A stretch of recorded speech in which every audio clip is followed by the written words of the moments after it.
علیه 4 اسباب را ذکر نموده بخاطر بهبودی و سرفرازی مسلمان ها.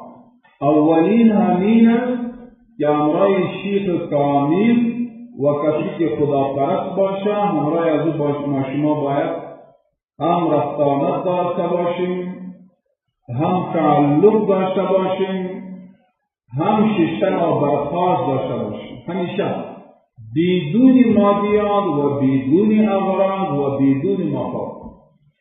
چرا همراه همون معرف رفتانت داریم؟ خداپرست یکی را یاد بگیریم. چرا خدمت میکنی؟ خداپرست است.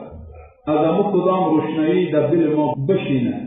و دویم اصلاح اعمال و اخلاق همین است عزیزان من که همین انسان کسایی که سچت دشمن باشند آنها پشت شما غیبت میکنند و سخنچینی میکنند و شما را مجروح میسازند. از الف گرفته تا یا گپای از او را بشنوید. این تو سطحی فرض نکن که این دشمن ماست. خدا بفرما ما به خدا حواله کردیم.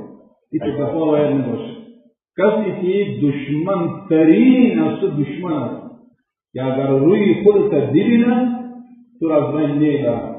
گپای از او را از الف گرفته تا یا گوش کنید. چرا؟ آن شخص پشت ما شما این تو جرح میکنه، این تو اوصاف را بیان میکنه. شاید همین اوصاف ما شما داشته باشید و همین سبب اصلاح ما شما میشه.